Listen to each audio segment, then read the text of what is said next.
ప్రేక్షక దేవుళ్లకు నమస్కారం. అప్పు ఈ రెండక్షరాల పదం మనిషి జీవితాన్ని ఎంతలా కుదిపేస్తుందో అది అనుభవించేవారికే తెలుస్తుంది. బయటకు నవ్వుతూ కనిపిస్తున్నా లోపల మాత్రం ఏదో తెలియని అగ్నిపర్వతం బద్దలవుతున్నట్లు ఉంటుంది. రాత్రి ప్రశాంతంగా నిద్ర ఉండదు, పగలు మనశ్శాంతి ఉండదు. అప్పుల వాళ్లు ఇంటికి వస్తారేమో అన్న భయం, ఫోన్ మోగితేనే గుండె జారిపోయే ఆందోళన, సమాజంలో పరువు పోతుందేమో అన్న దిగులు, ఇవన్నీ కలిసి మనిషిని బ్రతికున్న శవంలా మార్చేస్తాయి. అప్పుల ఊబిలో కూరుకుపోయిన వారికి ప్రతిక్షణం ఒక నరకంలా అనిపిస్తుంది. ఈ బాధ నుండి బయటపడటానికి ఎన్నో మార్గాలు వెతుకుతారు. కొందరు రాత్రింబవళ్లు కష్టపడతారు, మరికొందరు వేరే అప్పులు చేసి పాత అప్పులు తీర్చడానికి ప్రయత్నిస్తారు. కాని చిత్రమేమిటంటే ఎంత గింజుకున్నా ఆ ఊబిలో ఇంకా లోతుకు కూరుకుపోతారే తప్ప బయటపడే మార్గం కనిపించదు. అయితే ఈ సమస్యకు పరిష్కారం కేవలం డబ్బు సంపాదించడం మాత్రమేనా? కాదు. మీ ఆర్థిక స్థితిని మార్చాలంటే ముందు మీ మానసిక స్థితిని మార్చాలి, మీ ఆలోచన విధానాన్ని మార్చాలి. సరిగ్గా ఇక్కడే మనకు శ్రీకృష్ణ పరమాత్మ అవసరం ఎంతైనా ఉంది. కురుక్షేత్ర యుద్ధభూమిలో అర్జునుడు కూడా సరిగ్గా మనలాగే దిక్కుతోచని స్థితిలో ఉన్నాడు. చేతిలో గాంధీవమున్నా మనసులో మాత్రం భయం, ఆందోళన, విషాదం గూడుకట్టుకుని ఉన్నాయి. నా వల్ల కాదు కృష్ణ, నేను యుద్ధం చేయలేను అని ఆయుధాలు పారేసి కూలబడిపోయాడు. ఈనాడు అప్పుల బాధలో ఉన్న ప్రతి ఒక్కరూ ఒక అర్జునుడే. ఈ జీవితం అనే యుద్ధాన్ని ఎలా గెలవాలో తెలియక సతమతమవుతున్నవారే. అటువంటి వారికి దారి చూపడానికే కృష్ణుడు భగవద్గీతను బోధించాడు. గీతలో శ్రీకృష్ణుడు చెప్పిన మాటలు కేవలం మోక్షం కోసమో సన్యాసుల కోసమో కాదు. అవి సంసారంలో ఉంటూ కష్టాలతో పోరాడుతున్న మనలాంటి సామాన్యుల కోసమే చెప్పబడ్డాయి. ఈరోజు మనం చెప్పుకోబోయే ఈ 3 పరమ సత్యాలు శ్రీకృష్ణుడు స్వయంగా చెప్పిన రహస్యాలు. వీటిని గనక మీరు అర్థం చేసుకుని మీ జీవితంలో ఆచరణలో పెడితే ఎటువంటి అప్పులైనా సరే మంచులా కరిగిపోవాల్సిందే. అప్పులు తీరడమే కాదు, అసలు మీ జీవితంలోకి దరిద్రం అనేది తొంగ చూడటానికి కూడా భయపడుతుంది. ఆ 3 అద్భుతమైన సూత్రాలను తెలుసుకునే ముందు అసలు మనకు ఈ కష్టాలు ఎందుకు వస్తున్నాయో, వాటి మూలం ఎక్కడుందో మనం స్పష్టంగా తెలుసుకోవాలి. మనిషికి కష్టం రాగానే దేవుడిని నిందిస్తాడు. నాకే ఎందుకు ఈ కష్టాలు, నేనేం పాపం చేశాను అని ఏడుస్తాడు. కాని మన పురాణాలలో ఒక అద్భుతమైన కథ ఉంది. ఇది మన ప్రస్తుత పరిస్థితికి అద్దం పడుతుంది. ఒకానొకప్పుడు ఒక వ్యక్తి అడవిలో నడుచుకుంటూ వెళ్తున్నాడు. దారిలో అతనికి ఒక చింత చెట్టు కనిపించింది. ఆ చెట్టు నిండా పచ్చని చింతకాయలు ఉన్నాయి. ఆకలితో ఉన్న ఆ వ్యక్తి చెట్టు ఎక్కి కాయలు కోయడం మొదలుపెట్టాడు. కాని దురదృష్టవశాత్తు కాలు జారి కింద పడబోయాడు. పడుతూ పడుతూ ఒక కొమ్మను గట్టిగా పట్టుకున్నాడు. కింద చూస్తే లోతైన అగాధం, పైన చూస్తే ఎక్కడానికి వీలులేని చెట్టు. ఆ కొమ్మను పట్టుకుని వేలాడుతూ, దేవుడా, నన్ను కాపాడు అని గట్టిగా అరిచాడు. అప్పుడు ఆకాశవాణి వినిపించింది. నాయనా, నేను నిన్ను కాపాడతాను, కాని ముందు నీ చేతిలో ఉన్న ఆ సంచిని వదిలేయి అని చెప్పింది. ఆ వ్యక్తి నడుముకు ఒక సంచి కట్టుకుని ఉన్నాడు. అందులో అతను అడవిలో సేకరించిన రత్నాలు, వైజూర్యాలు ఉన్నాయి. ఆ సంచి బరువు వల్లే అతను కొమ్మను పట్టుకుని పైకి ఎక్కలేకపోతున్నాడు. కాని ఆ మనిషికి ఆ సంపద మీద ఉన్న మోహం ప్రాణం మీద ఉన్న తీపి కంటే ఎక్కువగా ఉంది. లేదు దేవుడా, ఈ సంచిని నేను వదలను. ఇది నా జీవితం, ఇది లేకుండా నేను బ్రతకలేను. సంచిని వదలకుండానే నన్ను పైకి లాగు అని వేడుకున్నాడు. దేవుడు మళ్లీ మళ్లీ చెప్పాడు, ఆ బరువును వదిలేస్తేనే నువ్వు పైకి రాగలవు, లేదంటే ఆ బరువు నిన్ను కిందకు లాగేస్తుంది అని. కాని ఆ మనిషి వినలేదు. చివరికి ఆ కొమ్మ విరిగి ఆ సంచితో సహా అగాధంలో పడి ప్రాణాలు కోల్పోయాడు. ఈ కథలో ఆ మనిషి ఎవరో కాదు, మనమే. ఆ సంచిలో ఉన్న రత్నాలు మన కోరికలు, మన అహంకారం, మన అజ్ఞానం.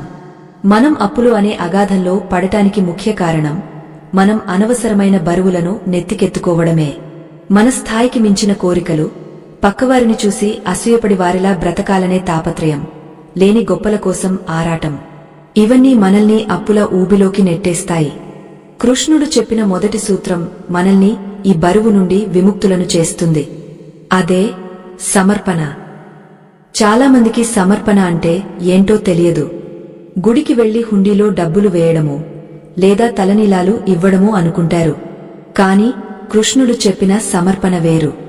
మీరు ఎంతటి క్లిష్ట పరిస్థితుల్లో ఉన్నా సరే, కృష్ణ, ఈ శరీరం నీది, ఈ ప్రాణం నీది, ఈ జీవితం నీది. నా కష్టాలు, నా నష్టాలు, నా అప్పులు, నా ఆస్తులు అన్నీ నీకే సమర్పిస్తున్నాను.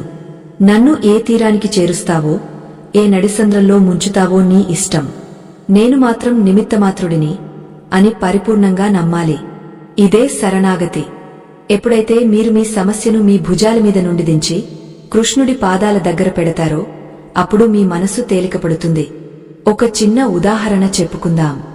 మీరు ఒక బరువైన సూట్కేస్ పట్టుకుని రైలులో ప్రయాణిస్తున్నారు అనుకోండి. రైలు ఎక్కిన తర్వాత కూడా ఆ సూట్కేస్ను మీ తలమీదే పెట్టుకుని కూర్చుంటారా? లేదు కదా, కింద పెడతారు. ఎందుకంటే మిమ్మల్ని, మీ లగేజీని మోసే బాధ్యత ఆ రైలుది కాబట్టి. అలాగే ఈ జగత్తు అనే రైలును నడిపేవాడు ఆ పరమాత్ముడు. మీ బాధ్యతలను, మీ అప్పులను ఆయనకు వదిలేసి మీరు చేయవలసిన పనిని మీరు శ్రద్ధగా చేసుకుంటూ పోవాలి. ఎప్పుడైతే ఈ అప్పు నాది, నేనే తీర్చాలి, నా వల్లే కావడం లేదు అనే నేను అనే భావనతో ఉంటారో అప్పుడు ఆ భారం మిమ్మల్ని కృంగదీస్తుంది. మీలో ఉన్న శక్తి సన్నగిల్లుతుంది. ఆలోచన శక్తి నశిస్తుంది. భయం ఆవహిస్తుంది. ఆ భయంలో తప్పుడు నిర్ణయాలు తీసుకుంటారు. కాని ఇది కృష్ణుడి సమస్య. ఆయనే చూసుకుంటాడు. ఆయన ఆడిస్తున్న నాటకంలో నేను ఒక పాత్రను మాత్రమే అని ఎప్పుడైతే భావిస్తారో అప్పుడు మీలో ఒక అద్భుతమైన ధైర్యం వస్తుంది. ఆ ధైర్యమే లక్ష్మీదేవికి నివాసం. ఎక్కడ ధైర్యం ఉంటుందో అక్కడ సంపద ఖచ్చితంగా వస్తుంది. మీరు గమనించి ఉంటారు, మన పురాణాల్లో ద్రౌపది వస్త్రాపహరణం సమయంలో ఆమె మొదట తన బలాన్ని నమ్ముకుంది. తన భర్తలను అడిగింది, సభలోని పెద్దలను అడిగింది, చివరికి తన 2 చేతులతో చీరను గట్టిగా పట్టుకుని ఆపడానికి ప్రయత్నించింది. కాని దుశ్శాసనుడి బలం ముందు ఆమె బలం సరిపోలేదు. ఎప్పుడైతే ఆమె నేను రక్షించుకోలేను అని గ్రహించి 2 చేతులు పైకెత్తి, హే కృష్ణ, గోవిందా, రక్షించు అని పూర్తిగా శరణాగతి చేసిందో అప్పుడు అక్షయమైన వస్త్రం వచ్చి ఆమె మానాన్ని కాపాడింది. అప్పుల విషయంలో కూడా అంతే. మీ బుద్ధిని, మీ తెలివితేటలను నమ్ముకున్నంత కాలం మీరు ఒత్తిడిలోనే ఉంటారు. ఒక్కసారి ఆ జగన్నాటక సూత్రధారిని నమ్మి చూడండి. దారులు వాటంతటా అవే తెరుచుకుంటాయి. ఇలాంటి గొప్ప విషయాలు, మన జీవితాన్ని మార్చే సత్యాలు నలుగురికి చేరాలనేదే మా చిన్ని ప్రయత్నం. మేము పడే ఈ తపన వెనుక మీ ఆదరణే మాకు కొండంత బలం. ఈ వీడియో ద్వారా ఒక్కరి జీవితం మారినా మా జన్మ ధన్యమైనట్లే. ఈ ఆధ్యాత్మిక ప్రయాణంలో మీరు కూడా భాగస్వాములు కావాలనుకుంటే మనసుతో ఒక్క లైక్ చేసి మాకు మద్దతు తెలపండి. ఇప్పుడు శ్రీకృష్ణుడు చెప్పిన ఆ 3 వాస్తవాల్లోకి లోతుగా వెళ్దాం.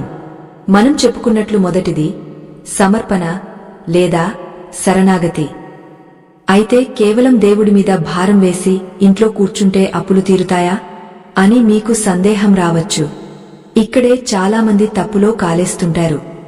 సమర్పణ అంటే సోమరితనం కాదు. సమర్పణ అంటే ఫలితం మీద ఆసక్తిని వదిలి కర్మ మీద దృష్టి పెట్టడం. దీనినే కృష్ణుడు నిష్కామ కర్మ అన్నాడు. అప్పుల్లో ఉన్న వ్యక్తికి నిష్కామ కర్మ ఎలా వర్తిస్తుంది? ఇది చాలా ఆసక్తికరమైన విషయం. సాధారణంగా అప్పు ఉన్నవాడు ఏ పని చేసినా డబ్బు కోసమే చేస్తాడు. ఈ పని చేస్తే ఎంత వస్తుంది, ఆ డబ్బుతో ఏ అప్పు తీర్చాలి అనే లెక్కలతోనే పని మొదలు పెడతాడు. ఈ లెక్కల వల్ల అతని ఏకాగ్రత పని మీద ఉండదు, కేవలం డబ్బు మీద ఉంటుంది. ఎప్పుడైతే మనసు డబ్బు మీద, అప్పు మీద లగ్నమై ఉంటుందో మనం చేసే పనిలో నైపుణ్యం లోపిస్తుంది. ఒక ఉద్యోగ ఆఫీసులో పనిచేస్తున్నప్పుడు బాస్ తిడతాడేమో, జీతం సరిపోదేమో అని ఆలోచిస్తూ పనిచేస్తే ఆ పనిలో తప్పులు దొర్లుతాయి. అది అతని ఎదుగుదలను ఆపేస్తుంది. వ్యాపారం చేసేవాడు కస్టమర్ జేబులో డబ్బు మీద దృష్టి పెడితే నాణ్యతను పట్టించుకోడు. దానివల్ల వ్యాపారం దెబ్బతింటుంది. అందుకే కృష్ణుడు ఏమన్నాడంటే, కర్మణ్యవాధికారస్తే మా ఫలేషు కదాచన. పని చేయడం మీదే నీకు అధికారముంది, ఫలితం మీద లేదు.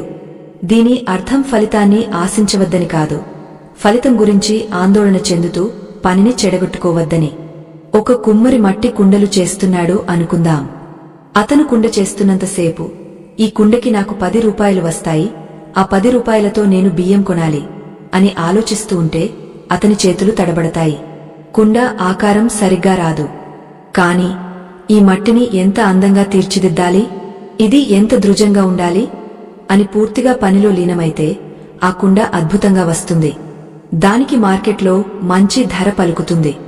అప్పుల బాధ నుండి బయటపడాలంటే మీరు చేయవలసిన మొదటి పని అప్పు గురించి ఆలోచించడం మానేయడం. అవును, మీరు విన్నది నిజమే. అప్పు గురించి ఎంత ఎక్కువగా ఆలోచిస్తారో ఆ అప్పు అంత ఎక్కువగా పెరుగుతుంది.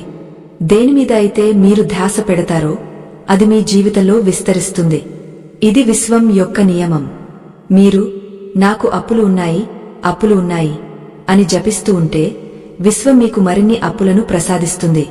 అలా కాకుండా నేను సమృద్ధిగా ఉన్నాను, నా దగ్గర సంపద ఉంది అని భావించాలి. ఇక్కడే శ్రీకృష్ణుడు చెప్పిన సంతోషం అనే 3వ సూత్రం వస్తుంది. లేనిదానికోసం ఏడవటం కంటే ఉన్నదానితో తృప్తి చెందడం అనేది లక్ష్మీ కటాక్షానికి మొదటి మెట్టు. ఒక పేదవాడు కృష్ణుడిని అడిగాడు, స్వామీ, నాకెందుకు ఇంత దారిద్ర్యం అని. అప్పుడు కృష్ణుడు నవ్వి, నీకు దారిద్ర్యం ఎక్కడుంది నాయనా? నీకు చూడటానికి 2 కళ్ళు ఉన్నాయి, పని చేయడానికి 2 చేతులు ఉన్నాయి, నడవడానికి కాళ్లు ఉన్నాయి, ఆలోచించడానికి బుద్ధి ఉంది. ఇవన్నీ కోట్లతో సమానమైన ఆస్తులు కదా. వీటిని ఉపయోగించుకోకుండా లేని కాగతపు ముక్కల కోసం ఎందుకు ఏడుస్తున్నావు అని అడిగాడు. ఈ రోజుల్లో మన దగ్గర ఉన్న కోట్లాది విలువైన ఆరోగ్యాన్ని, సమయాన్ని నిర్లక్ష్యం చేసి కేవలం బ్యాంకు బ్యాలెన్స్ చూసుకుని కుమిలిపోతున్నాం. కృతజ్ఞతా భావం లేకపోవడమే దారిద్ర్యానికి అసలైన కారణం. ఉదయం నిద్ర లేవగానే, భగవంతుడా, ఈ రోజు నాకు మరో అవకాశం ఇచ్చావు, నన్ను ఆరోగ్యంగా ఉంచావు, నా కుటుంబం క్షేమంగా ఉంది అని ఎంతమంది అనుకుంటున్నారు? లేవగానే, అయ్యో, ఈ రోజు వడ్డీ కట్టాలి, రేపు ఈఎంఐ కట్టాలి అనే ఏడుపుతో రోజును ప్రారంభిస్తే ఆ రోజంతా అలాగే ఏడుస్తూ గడపాల్సి వస్తుంది. కృష్ణుడు గీతలో ఒక మాట అంటాడు, యో యశ్రద్ధః స ఏవ సహ. మనిషి దేనిని శ్రద్ధతో నమ్ముతాడో అదే అవుతాడు. మీరు దారిద్ర్యాన్ని నమ్మితే దరిద్రులు అవుతారు, ఐశ్వర్యాన్ని నమ్మితే ఐశ్వర్యవంతులు అవుతారు. అయితే ఈ మాటలు వినడానికి బాగానే ఉంటాయి కాని ఆచరణలో పెట్టడం సాధ్యమేనా? తలుపు తట్టి అప్పులవాడు గొడవ చేస్తున్నప్పుడు, ఇంట్లో బియ్యం గింజలు లేనప్పుడు, పిల్లల ఫీజు కట్టలేనప్పుడు నేను ఐశ్వర్యవంతుడిని అని ఎలా అనుకోగలం? ఇది చాలా సహజమైన ప్రశ్న. ఇక్కడే మనకు ఒక గొప్ప ఉదాహరణ అవసరం.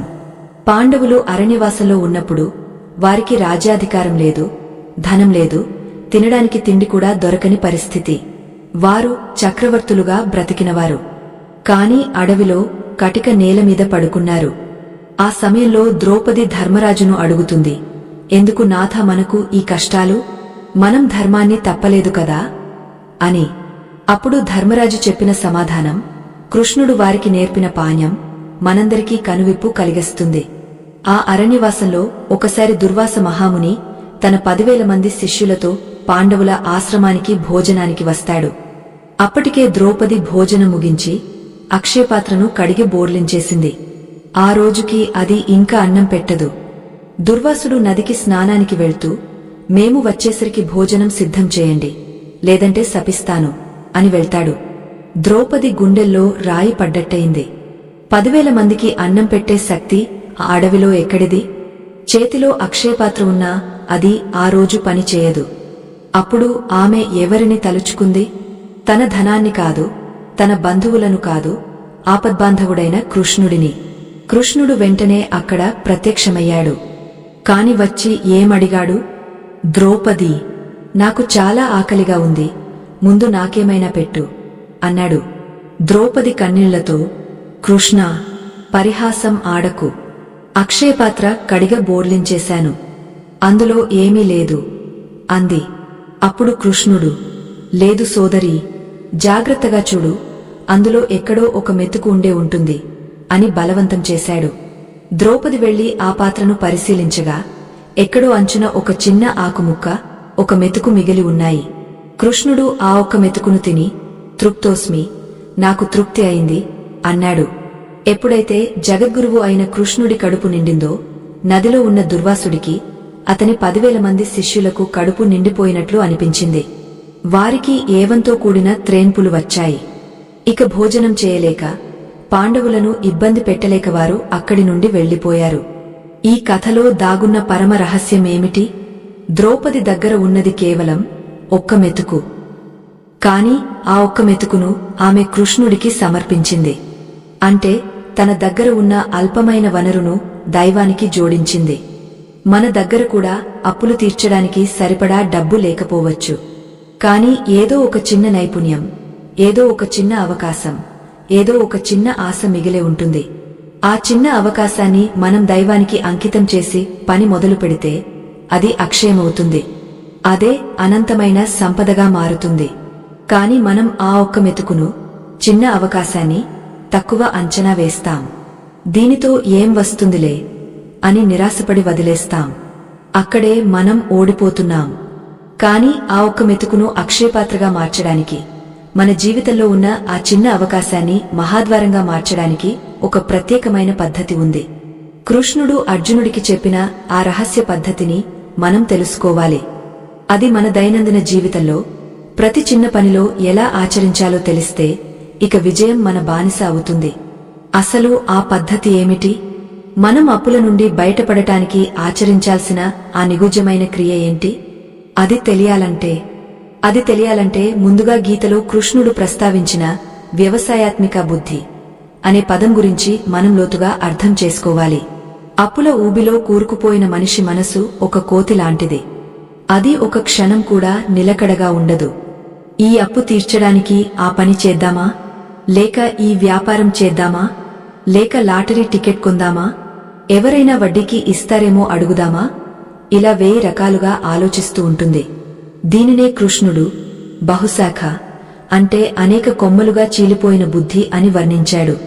ఎప్పుడైతే నీ మనసు ఇలా ముక్కలైపోతుందో నీలోని శక్తి కూడా ముక్కలైపోతుంది. అప్పుడు నువ్వు ఏ పనిని కూడా సమర్థవంతంగా చేయలేవు. ఫలితంగా విజయం రాదు, ధనం రాదు, అప్పు తీరదు. కాని కురుక్షేత్రంలో అర్జునుడికి కృష్ణుడు నేర్పిన విద్య ఏకాగ్రత.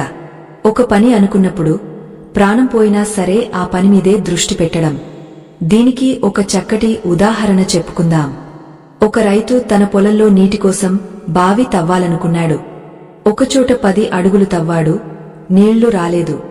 వెంటనే నిరాశపడి మరొక చోట ఇంకో 10 అడుగులు తవ్వాడు, అక్కడ కూడా రాలేదు. ఇలా పొలం అంతా 100 చోట్ల 10 అడుగుల గుంతలు తవ్వుకుంటూ పోయాడు. సాయంత్రానికి అతను 101 గుంతలు తవ్వాడు, కాని చుక్కనీరు కూడా పడలేదు. అదే ఆ రైతు ఆ 100 గుంతలు తవ్వే శ్రమను ఒకే చోట పెట్టి 100 అడుగుల లోతు తవ్వి ఉంటే గంగాధార ఉబికి వచ్చేది కదా. మన ఆర్థిక సమస్యలకు ప్రధాన కారణం ఇదే. మనం ఏ పని పూర్తిగా శ్రద్ధగా చేయం. అప్పు త్వరగా తీరాలన్న ఆతృతలో, తక్కువ సమయంలో ఎక్కువ డబ్బు సంపాదించాలన్న దురాశతో చేస్తున్న పనిని నిర్లక్ష్యం చేస్తాం. లేదా మన శక్తికి మించిన పనులను నెత్తికెత్తుకుంటాం.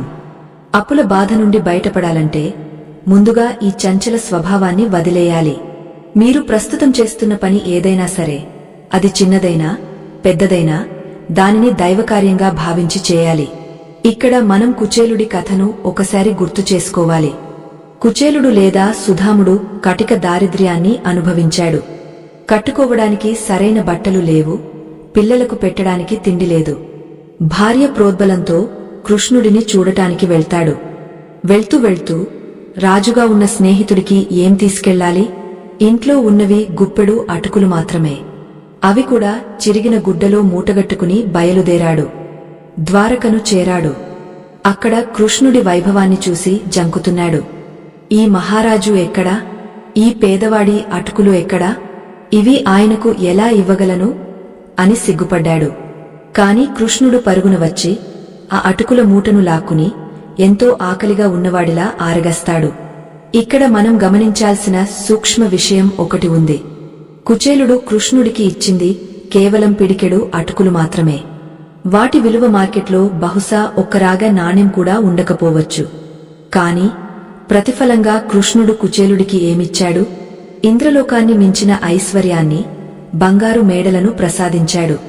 ఆ గుప్పెడు అటుకులకు ఈ బంగారు మేడలకు ఏమైనా పొంతన ఉందా? వ్యాపార రీత్యా చూస్తే ఇది నష్టజాతకం కదా. మరి కృష్ణుడు ఎందుకలా చేశాడు? ఎందుకంటే కృష్ణుడు చూసింది వస్తువు విలువను కాదు, ఆ వస్తువు వెనుక ఉన్న భావనను. కుచేలుడు ఆ అటుకులను భక్తితో, ప్రేమతో, సర్వస్వ సమర్పణ భావంతో ఇచ్చాడు. ఆ భావనకే కృష్ణుడు కరిగిపోయాడు. ఇదే సూత్రాన్ని మీ వృత్తికి లేదా ఉద్యోగానికి అన్వయించుకోండి. మీరు చేసే పని ఆఫీసులో ఫైళ్లు రాయడం కావచ్చు, రోడ్డు ఊడ్చడం కావచ్చు, లేదా ఒక చిన్న కిరాణా కొట్టు నడపడం కావచ్చు. అది సమాజం దృష్టిలో అటుకులు చిన్న పని కావచ్చు. కాని మీరు ఆ పనిని ఎంత ప్రేమతో చేస్తున్నారు, ఎంత నిజాయితీగా చేస్తున్నారు, ఎంత అంకితభావంతో చేస్తున్నారు అనేదే ముఖ్యం. ఎప్పుడైతే మీరు మీ పనిలో నాణ్యత అనే ప్రేమను కలుపుతారో అప్పుడు ఆ పని సాక్షాత్తు శ్రీకృష్ణుడి సేవగా మారుతుంది. మీ బాస్ లేదా మీ కస్టమర్ ఆ పనిని స్వీకరించినప్పుడు వారికి తృప్తి కలిగితే ఆ తృప్తి ద్వారా విశ్వం మీకు అనంతమైన సంపదను తిరిగి ఇస్తుంది. మీరు అప్పుల గురించి ఆలోచించడం మానేసి ఈ రోజు నేను నా పనిని ఎంత అద్భుతంగా చేయగలను అని ఆలోచించడం మొదలు పెడితే లక్ష్మీదేవి మీ ఇంటి తలుపు తట్టడానికి ఎంతో సమయం పట్టదు. చాలామంది అప్పులు తీర్చడానికి తప్పుడు మార్గాలు ఎంచుకుంటారు. మోసం చేయడం, అబద్ధాలు చెప్పడం, తప్పించుకు తిరగడం చేస్తారు. కాని గుర్తుంచుకోండి, ధర్మం తప్పి సంపాదించిన ఏ డబ్బు నిలబడదు. అది ఉప్పునీటి లాంటిది. తాగే కొద్దీ దాహం పెరుగుతుందే తప్ప తీరదు. మహాభారతంలో ధర్మవ్యాధుడు అనే ఒక మాంసం విక్రయించే వ్యక్తి కథ ఉంది. కౌశికుడు అనే బ్రాహ్మణుడు ఎంతో తపస్సు చేసి శక్తులు సంపాదిస్తాడు. కాని అతనికి అహంకారం ఎక్కువ. ఒకసారి ఒక పతివ్రత వల్ల తన అహంకారం దెబ్బతిని ఆమె సూచన మేరకు ధర్మవ్యాధుడి దగ్గరకు జ్ఞానోపదేశం కోసం వెళ్తాడు. అక్కడ ధర్మవ్యాధుడు మాంసం కొడుతూ రక్తం చేతులతో కనిపిస్తాడు. కౌశికుడు అసహ్యించుకుంటాడు. ఇంతటి నీచమైన పని చేసేవాడా నాకు గురువు అనుకుంటాడు. కాని ధర్మవ్యాధుడు ఆ కౌశికుడి మనసులో మాటను గ్రహించి అతనికి ధర్మాన్ని బోధిస్తాడు. ఓ కౌశికా, ఏ పని నీచమైనది కాదు. ఇది మా కులవృత్తి. నేను ఈ పనిని దైవకార్యంగా భావిస్తాను. నా దగ్గరకు వచ్చే కస్టమర్లను మోసం చేయను, తూకంలో తేడా రానియను, కుళ్ళిన మాంసం అమ్మను. వచ్చిన లాభంతో నా తల్లిదండ్రులను, నా కుటుంబాన్ని పోషించుకుంటాను. అతిథులను ఆదరిస్తాను. నా కర్తవ్యాన్ని లోపం లేకుండా నిర్వర్తిస్తున్నాను కాబట్టే నాకు ఈ జ్ఞానం లభించింది అని చెబుతాడు. ఆ మాటలకు కౌశికుడు ఆశ్చర్యపోతాడు. ఒక మాంసం కొట్టు నడిపే వ్యక్తిలో ఇంతటి బ్రహ్మజ్ఞానమా అని విస్తుపోతాడు. ఈ కథ మనకు చెప్పేది ఒక్కటే, మన తలరాతను మార్చే శక్తి మనం చేసే పనికి ఉంది. ఆ పనిని మనం ఎంత పవిత్రంగా చూసుకుంటే ఆ పని మనల్ని అంత ఉన్నత స్థానంలో కూర్చోబెడుతుంది. ఈనాడు మనం చూస్తున్నాం, ఎంతోమంది చిన్న చిన్న పనులు చేస్తూనే కోట్లు సంపాదిస్తున్నారు. టీ అమ్మేవాడు, ఇడ్లీ అమ్మేవాడు కోటీశ్వరులు అవుతున్నారు. ఎలా? వారు తమ పనిని తక్కువగా చూడలేదు. వారు ఆ పనిలో కృష్ణుడిని చూశారు. కాని మనం చేతిలో ఉన్న పనిని తిట్టుకుంటూ, పక్కవాడి ఉద్యోగాన్ని చూసి ఏడుస్తూ మన దరిద్రాన్ని మనమే పెంచుకుంటున్నాం. నాకు ఈ కష్టాలేంటి, నేనెందుకు ఇలా బ్రతకాలి అనే నిరాశావాదం మీ చుట్టూ ఒక ప్రతికూల వలయాన్ని సృష్టిస్తుంది. ఆ వలయంలోకి లక్ష్మీదేవి ప్రవేశించలేదు. లక్ష్మి ఎప్పుడు ఉత్సాహం ఉన్నచోట, పరిశుభ్రత ఉన్నచోట, సత్యం ఉన్నచోట, మరియు ముఖ్యంగా కృతజ్ఞత ఉన్నచోట నివసిస్తుంది. మీరు అప్పుల ఊబిలో ఉన్నప్పుడు కూడా మీ ముఖం మీద చిరునవ్వు చెదరకూడదు. అదే మీ ఆయుధం. మన పురాణాల్లో నవ్వుతూ విషాన్ని మింగిన శివుడిని చూశాం. నవ్వుతూ యుద్ధాన్ని నడిపిన కృష్ణుడిని చూశాం. కష్టాల్లో నవ్వగలగడం ఒక యోగం. అది అంత సులభం కాదు. కాని అభ్యాసం చేస్తే సాధ్యమే. ఎప్పుడైతే మీరు సమస్యను చూసి నవ్వుతారో ఆ సమస్య తన బలాన్ని కోల్పోతుంది. వీడిని నేను భయపెట్టలేకపోతున్నాను అని ఆ కష్టమే మీ నుండి పారిపోతుంది. ఇదొక మానసిక యుద్ధం. ఈ యుద్ధంలో గెలవాలంటే మీకు కావాల్సింది డబ్బు కాదు, మనోధైర్యం. ఆ ధైర్యం గీతా పఠనం వల్ల, నామస్మరణ వల్ల వస్తుంది. మానవ జన్మ ఎంతో ఉత్కృష్టమైనది. ఈ జన్మలో మనం తెలుసుకోవాల్సినవి, ఆచరించాల్సినవి ఎన్నో ఉన్నాయి. మా ఈ చిరు ప్రయత్నం ద్వారా ఆ విషయాలను మీకు అందించాలని తపిస్తున్నాం. ఈ జ్ఞాన యజ్ఞంలో మీ ప్రోత్సాహం మాకు ఎంతో అవసరం. ఈ విషయాలు మీకు నచ్చితే, మీ హృదయానికి హత్తుకుంటే దయచేసి ఒక లైక్ చేసి మాకు మద్దతుగా నిలబడండి. మీ ఒక్క లైక్ మాకు 1000 ఏనుగుల బలాన్ని ఇస్తుంది. ఇప్పుడు అసలైన విషయంలోకి వెళ్దాం. అప్పులు తీరడానికి కృష్ణుడు చెప్పిన 3వ మార్గం గురించి మాట్లాడుకుందాం. అదే త్యాగం మరియు దానం. అదేంటి? జేబులో చిల్లిగవ్వలేదు, అప్పుల వాళ్లు చంపుతున్నారు, ఇప్పుడు దానం చేయమంటారా? మాకే దానం చేసేవాళ్లు కావాలి కదా అని మీరు ఆశ్చర్యపోవచ్చు, కోపం కూడా రావచ్చు. కాని ఇక్కడే ప్రకృతి ఒక విచిత్రమైన సూత్రాన్ని దాచి ఉంచింది. ఒక గింజను నేలలో పాతిపెడితేనే అది చెట్టుగా మారి 1000 గింజలను ఇస్తుంది. ఆ ఒక్క గింజను నాది, నేను వదులుకోను అని పిడికిలిలో దాచుకుంటే అది కుళ్ళిపోతుందే తప్ప మొలకెత్తదు. సంపద కూడా అంతే. అది ప్రవహించే నీరు లాంటిది. నీరు ఒకే చోట నిలిచిపోతే కంపు కొడుతుంది, ప్రవహిస్తేనే నది అవుతుంది. మీరు గమనిస్తే ప్రపంచంలోని అత్యంత ధనవంతులు ఎప్పుడూ దానధర్మాలు చేస్తూనే ఉంటారు. వారు దానం చేయడం వల్ల ధనవంతులు అయ్యారా, లేక ధనవంతులు అయ్యాక దానం చేస్తున్నారా అని ఆలోచిస్తే మొదటిదే నిజం అనిపిస్తుంది. ఇవ్వడం అనేది ఒక మానసిక స్థితి.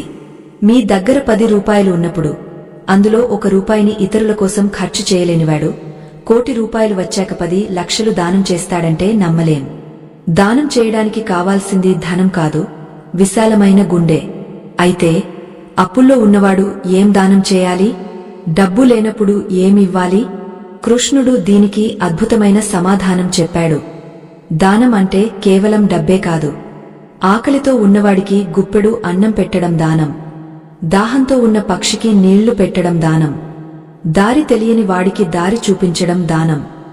బాధలో ఉన్నవాడికి ఓదార్పునివ్వడం దానం. నేను ఉన్నాను, భయపడకు అని ధైర్యం చెప్పడం కూడా దానమే. దీనిని అభయదానం అంటారు. మీ దగ్గర డబ్బు లేకపోవచ్చు, కాని మీ సమయాన్ని, మీ శ్రమను, మీ ప్రేమని నలుగురికి పంచవచ్చు కదా. ఎప్పుడైతే మీరు నాకు లేదు అనే భావన నుండి బయటపడి నేను ఇతరులకు ఇవ్వగలను అనే స్థితికి ఎదుగుతారో అప్పుడు మీరు విశ్వానికి ఒక సంకేతాన్ని పంపిస్తారు. నేను సమృద్ధంగా ఉన్నాను అనే సంకేతం అది. ఆ సంకేతాన్ని అందుకున్న విశ్వం మీ జీవితంలోకి నిజమైన సమృద్ధిని పంపడం మొదలుపెడుతుంది. కర్ణుడు కురుక్షేత్ర యుద్ధంలో నేలకొరిగ ఉన్నప్పుడు కృష్ణుడు బ్రాహ్మణ వేషంలో వచ్చి దానం అడుగుతాడు. అప్పుడు కర్ణుడి దగ్గర ఏమీ ఉండదు. కాని అతను తన పన్నును రాతితో పగలగొట్టి బంగారు పన్నును దానం చేస్తాడు. ఆ త్యాగనిరతిని చూసి సాక్షాత్తు ధర్మదేవతే ప్రత్యక్షమవుతుంది. మనం కర్ణుడిలా పన్నులు పీక్కోనవసరం లేదు, కాని మనకు ఉన్నదానిలో కొంతైనా పక్కవారికి సహాయం చేయాలనే బుద్ధి ఉండాలి. మీరు ఎప్పుడైతే ఇస్తారో అప్పుడు మీ చేతులు ఖాళీ అవుతాయి. ఖాళీ అయిన చేతుల్లోనే భగవంతుడు కొత్త వరాలను పెట్టగలడు. గట్టిగా మూసుకున్న పిడికిలిలో ఆయన ఏమీ పెట్టలేడు. అయితే చాలామందికి ఒక అనుమానముంటుంది. నేను చాలా మంచి పనులు చేస్తున్నాను, దేవుడిని పూజిస్తున్నాను, ఎవరికీ అన్యాయం చేయలేదు, అయినా నాకెందుకు ఈ కష్టాలు?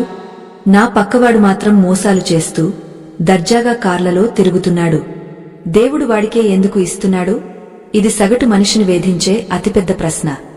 దీనివల్ల చాలామందికి దేవుడి మీద నమ్మకం పోతుంది, ధర్మం మీద ఆసక్తి పోతుంది. కాని శ్రీకృష్ణుడు కర్మ సిద్ధాంతంలో దీనికి ఒక స్పష్టమైన లెక్క చెప్పాడు. ఆ మోసగాడు ఇప్పుడు అనుభవిస్తున్న భోగాలు అతని గత జన్మ పుణ్యఫలం. ఆ పుణ్యం ఖర్చైపోగానే అతను ఇప్పుడు చేస్తున్న పాపాలకు వడ్డీతో సహా ఫలితం అనుభవించక తప్పదు. అలాగే మీరు ఇప్పుడు పడుతున్న కష్టాలు గత కర్మల ప్రక్షాళన. మరి ఈ కర్మల ఖాతాను ఎలా సరిచేసుకోవాలి? మనకు పట్టిన దరిద్రాన్ని వదిలించుకోవడానికి మన పూర్వీకులు ఒక రహస్యమైన ఆచారాన్ని పాటించేవారు. ఆచారం వల్ల ఇంట్లో ఉన్న రుణాత్మక శక్తి పటాపంచలాయ్, ధనాత్మక శక్తి ప్రవేశించేది. ఇది కేవలం మూఢనమ్మకం కాదు, దీని వెనుక ఒక పెద్ద శాస్త్రమే ఉంది. ఆచారం ఏమిటి? అది మనం ప్రతిరోజు చేసే చిన్న పనిలోనే దాగ ఉంది.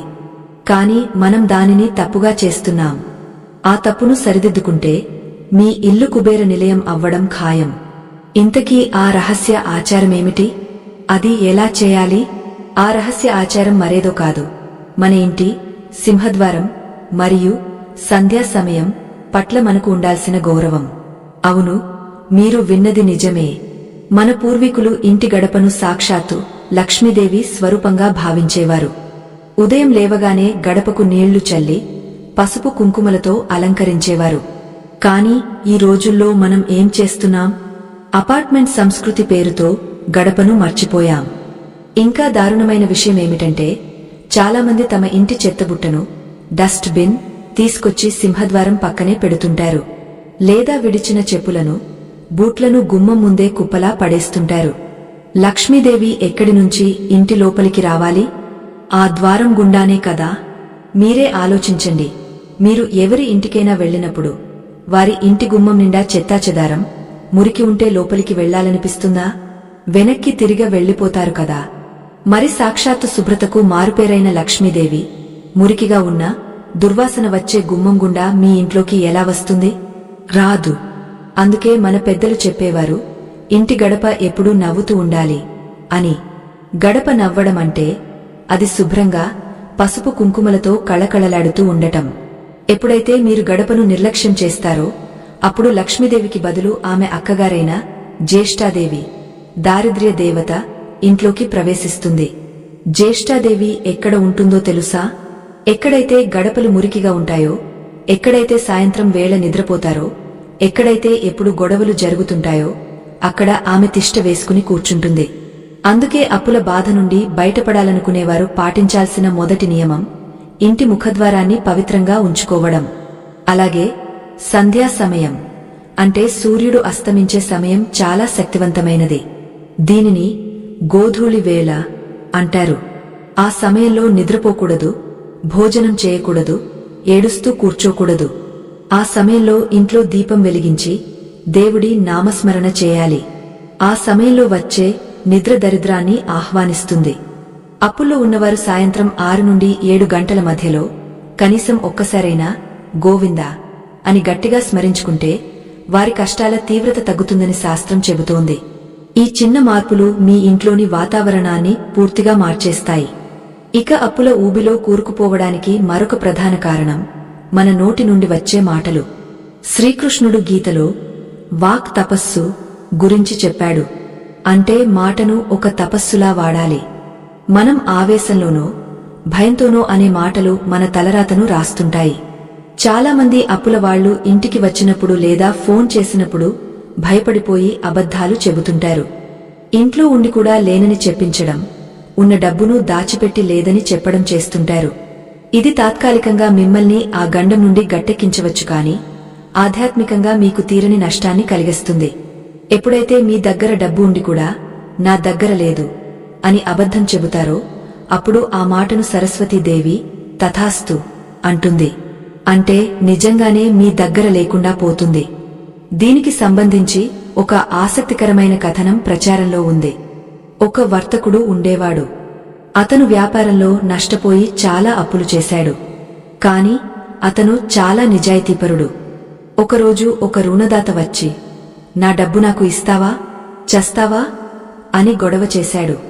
అప్పుడు ఆ వర్తకుడు వినయంగా, అయ్యా, ప్రస్తుతం నా దగ్గర చిల్లిగవ్వలేదు, కాని నామీద నమ్మకముంచండి. నేను కష్టపడి సంపాదించి వడ్డీతో సహా తీరుస్తాను. నాకు కొంత సమయం ఇవ్వండి అని వేడుకున్నాడు. అతని కళ్లల్లోని నిజాయితీ చూసి ఆ రుణదాత వెళ్లిపోయాడు. ఆ రాత్రి ఆ వర్తకుడు దేవుడి ముందు కూర్చుని, స్వామీ, నేను అబద్ధం చెప్పదలుచుకోలేదు. నిజంగానే నా దగ్గర లేదు. నాకు దారి చూపించు అని ప్రార్థించాడు. మరుసటి రోజు అతను తన పాత గోదామును శుభ్రం చేస్తుండగా అక్కడ ఎప్పుడో పడిపోయిన ఒక చిన్న సంచి దొరికింది. అందులో కొన్ని పాత బంగారు నాణేలు ఉన్నాయి. అవి అతని పూర్వీకులు దాచినవి. ఆ సంపదతో అతను తన అప్పులన్నీ తీర్చేశాడు. ఇక్కడ గమనించాల్సిన విషయమేమిటంటే, అతను ఆ కష్ట సమయంలో కూడా సత్యాన్ని వదలలేదు. అదే అతను అబద్ధాలు చెప్పి తప్పించుకుని ఉంటే ఆ దైవానుగ్రహం అతనికి దక్కేది కాదేమో. సత్యానికి ఉన్న శక్తి అటువంటిది. అప్పు ఉన్నవాడు ఎప్పుడూ నేను తీరుస్తాను అనే సంకల్పంతో ఉండాలి తప్ప ఎలా ఎగ్గొట్టాలి అని ఆలోచించకూడదు. మీ సంకల్పం శుద్ధంగా ఉంటే ఆ డబ్బును సమకూర్చే బాధ్యత ప్రకృతి తీసుకుంటుంది. చాలామందికి ఒక సందేహం వస్తుంది, మేము నిజాయితీగానే ఉన్నాం, కాని మాకు ఎందుకు కలిసి రావడం లేదు అని. దానికి కారణం పితృదోషం లేదా పెద్దల రుణం కావచ్చు. మన పురాణాల ప్రకారం మనం పుట్టడమే 3 రకాల అప్పులతో పుడతాం. 1 దేవరుణం, 2 ఋషి రుణం, 3 పితృరుణం. ఇందులో పితృరుణం అంటే మన తల్లిదండ్రులు, మన పూర్వీకుల పట్ల మనకున్న బాధ్యత. ఎవరైతే తమ తల్లిదండ్రులను సరిగా చూసుకోరో, ఎవరైతే చనిపోయిన పెద్దలకు పెట్టాల్సిన తర్పణాలు, శ్రాద్ధాలు సక్రమంగా నిర్వహించరో వారి ఇంట లక్ష్మి నిలబడదు. వాళ్లు ఎంత సంపాదించినా అది నీళ్లలా ఖర్చయిపోతుంది. కారణం తెలియని అనారోగ్యాలు, ఆకస్మిక నష్టాలు వస్తాయి.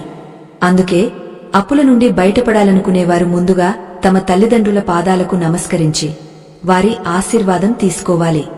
బ్రతికున్న తల్లిదండ్రులను కన్నీళ్లు పెట్టించకుండా చూసుకోవడం, గతించిన పెద్దల పేరున అన్నదానం చేయడం వల్ల పితృదోషాలు తొలగిపోతాయి. పితృదేవతలు సంతోషిస్తే కుబేరుడు కూడా మీ ఇంటికి దారి వెతుక్కుంటూ వస్తాడు. ఇది అనుభవపూర్వకంగా ఎంతోమంది చెప్పిన సత్యం.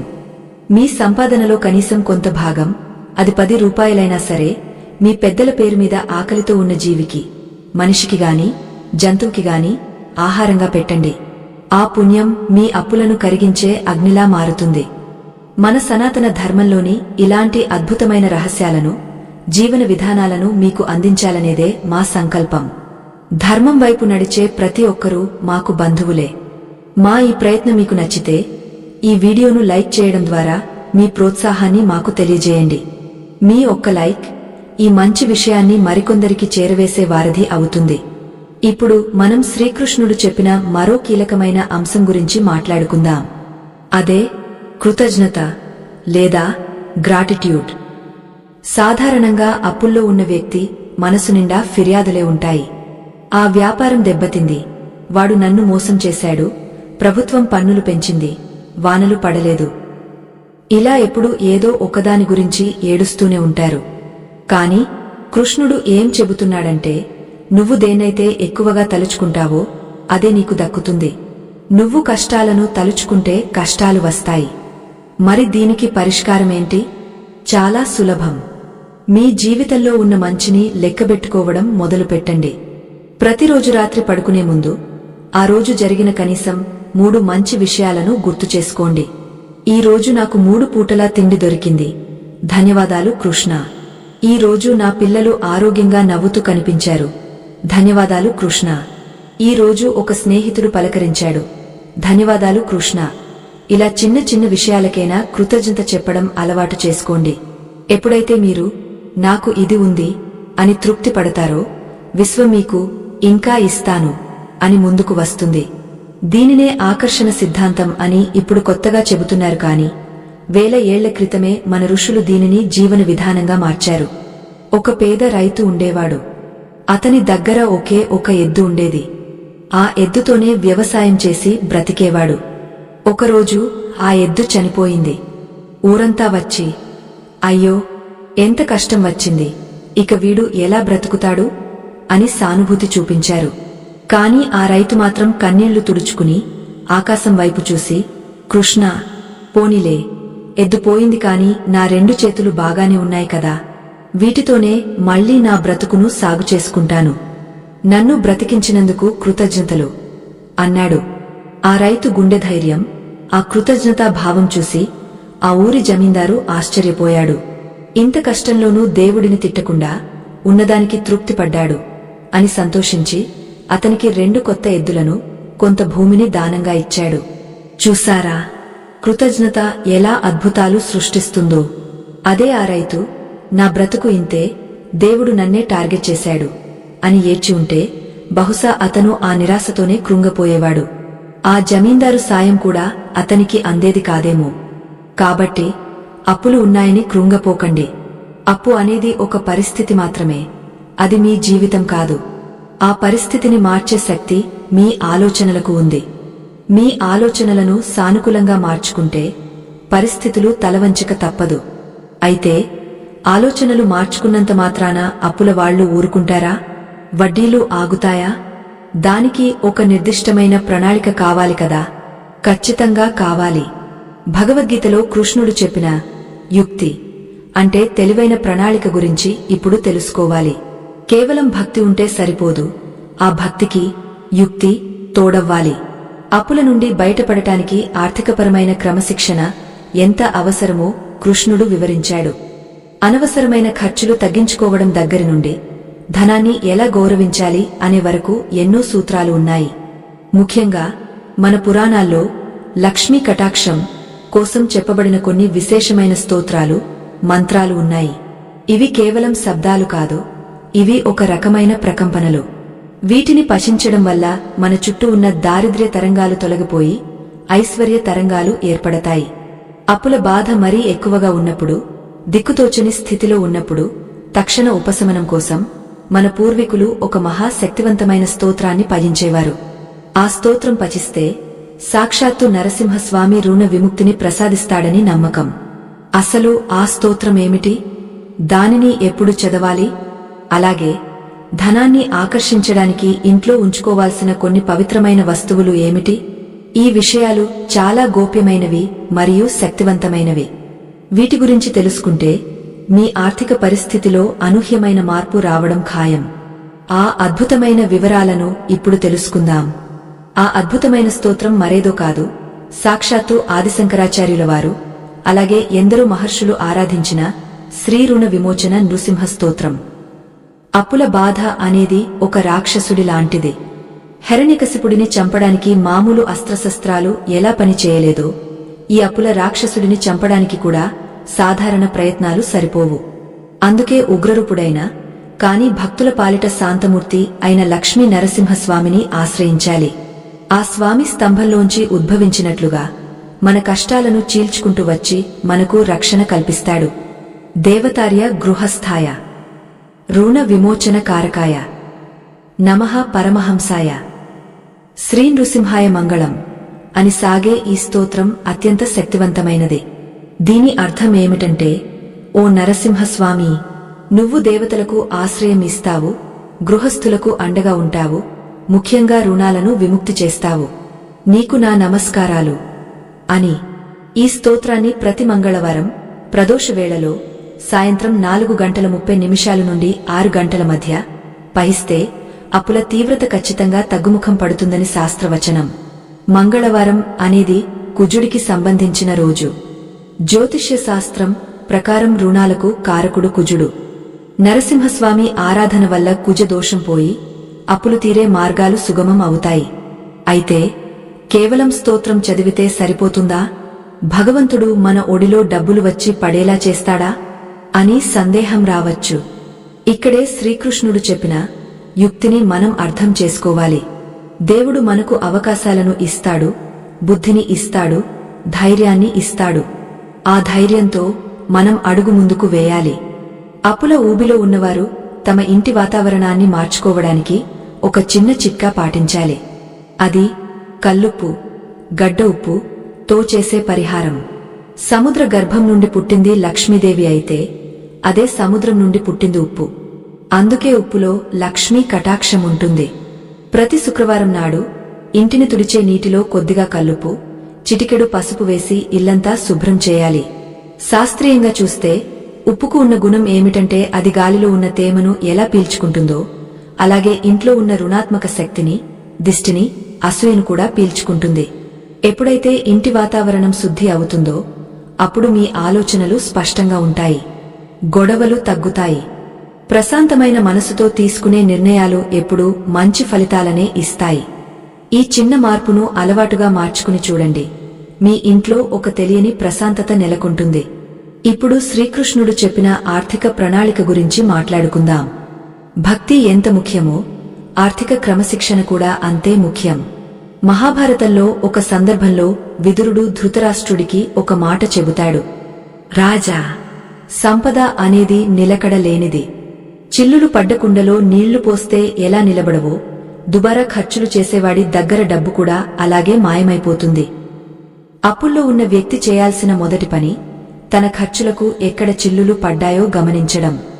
చాలామంది చేసే తప్పు ఏంటంటే అప్పు తీర్చడానికి మరో అప్పు చేస్తారు. ఇది అగ్నిని ఆర్పడానికి నెయ్యి పోసినట్టే. అప్పుతో అప్పును తీర్చడం అంటే ఒక గోతిలోంచి మట్టి తీసి పక్కన ఇంకో గొయ్యి తవ్వడమే. దీనివల్ల గోతులు పెరుగుతాయే తప్ప నేల చదును కాదు.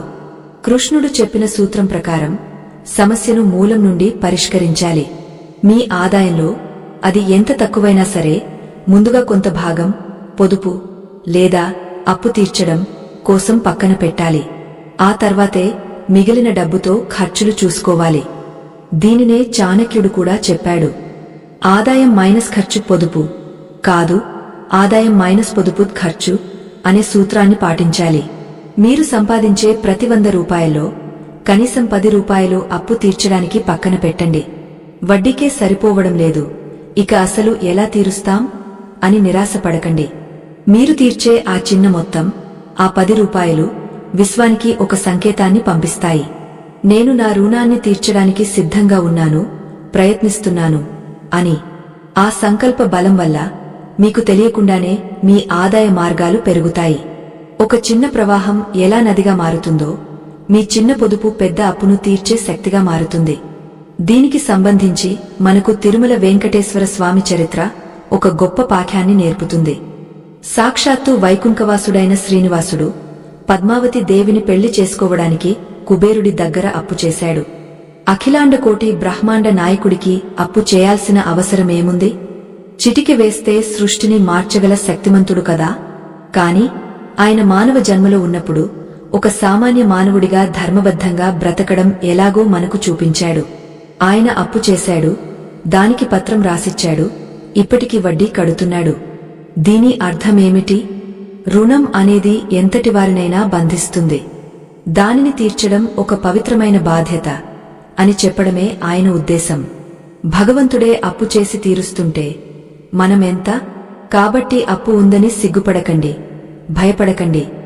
దానిని ఒక బాధ్యతగా స్వీకరించండి. ఈ రుణం నా గురువు, ఇది నాకు ఆర్థిక పాణ్యాలు నేర్పింది, దీనిని నేను గౌరవంగా తీరుస్తాను అని శపథం చేయండి.